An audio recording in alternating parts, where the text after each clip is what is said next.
வணக்கம் நண்பர்களே.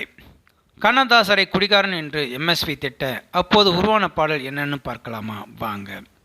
1962 முத்துராமன் தேவிகா நடித்த படம்தான் நெஞ்சில் ஒரு ஆலயம். இந்த படத்தை ஸ்ரீதர் இயக்கியிருப்பார். இந்த படத்தின் இசையமைப்பாளர் மெல்லிசை மன்னர் எம்எஸ் விஸ்வநாதன். இந்த படத்தில் இடம்பெற்ற பாடல்கள் அனைத்தும் கிளாசிக் பாடலாக இருந்துள்ளது. குறிப்பாக சொன்னது நீதானா என்ற பாடல் காலத்தை தாண்டி நிற்கும் பாடலாக அமைந்துள்ளது. நெஞ்சில் ஒரு ஆலயம் படத்தில் கணவன் இருக்கும் தருவாயில் தன் மனைவியை பார்த்து வேறொரு ஆணை திருமணம் செய்யும்படி கூறுவாராம். இதை கேட்ட மனைவிக்கோ அதிர்ச்சி தாங்க முடியாதாம். இந்த சமயத்தில் வருவதுதான் பாடல் சொன்னது நீதானா சொல் சொல் என் உயிரே சம்மதந்தானா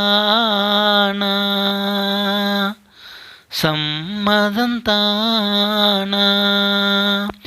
ஏன் ஏன் என் உயிரே ஏன் ஏன் என் உயிரே.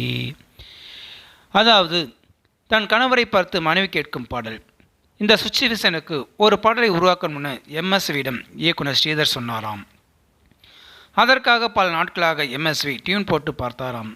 ஆனால் எதுவுமே செட் ஆகவில்லையாம். உடனே கண்ணதாசரை அழைத்து முதலில் பாடல் எழுத சொல்வோம், அதன் பிறகு அந்த வரிகளுக்கு ஏற்ப டியூன் போடலாம் என முடிவெடுத்தாராம். கண்ணதாசர் அன்று 1 மணி ஆகியும் வரவில்லையாம். எப்பவுமே 11 மணிக்கு ஸ்டுடியோ வந்து விடுவாராம். அன்று எம்எஸ்விக்கு மட்டும் நல்ல பசியாக இருந்ததாம். கண்ணதாசர் இவ்வளவு நேரமாகியும் வரலையே, இந்த குடிகாரர்களை நம்பினாலே இப்படிதான் என்று சொன்னாராம். அதை பக்கத்தில் இருந்த வேலையால் ஒருவர் கேட்டுவிட்டாராம். 2 மணிக்கு கண்ணதாசர் வந்தாராம். வேலையால் எம்எஸ்வி திட்டியதை சொன்னாராம். ஆனாலும் தனது உயிர் நண்பனா இப்படி திட்டினான் என மனதோக்குள் வருந்தினாராம். ஆனாலும் ஏதோ ஒரு டென்ஷனில் தான் திட்டியிருப்பான்னு அதை பெரியப்படுத்தவில்லையாம். சாப்பிட்டு முடித்துவிட்டு எம்எஸ்வி ஸ்டுடியோ வந்தாராம். அப்போது பாடலுக்காக கண்ணதாசரிடம் சிச்சுவேஷனை விளக்கி சொல்லியிருந்தாராம். அதே நேரம் தன் நண்பன் தன்னை குடிகாரன்னு திட்டியதும் கண்ணதாசன் மனதில் ஓடிக்கொண்டே இருந்ததாம். அதனால் சுச்சுவேஷனையும் தன்னை திட்டியதை ஒரே நேரத்தில் சொல்லும் விதமாக அவர் பாடல் எழுதினாராம். அதுதான் சொன்னது நீதானா சொல் சொல் என் உயிரே என்று முதல் வரியை எழுதினாராம். இதை கேட்டதும் எம்எஸ்க்கு அழுகையாக வந்ததாம். நான் ஒரு கோபத்தில் உன்னை அப்படி திட்டினேன்டான்னு சொல்லியிருந்தாராம். அதற்கு கண்ணதாசர், விச்சு நீ ஒரு குழந்தைடா, போய் டியூனை போடுன்னு சொன்னாராம்.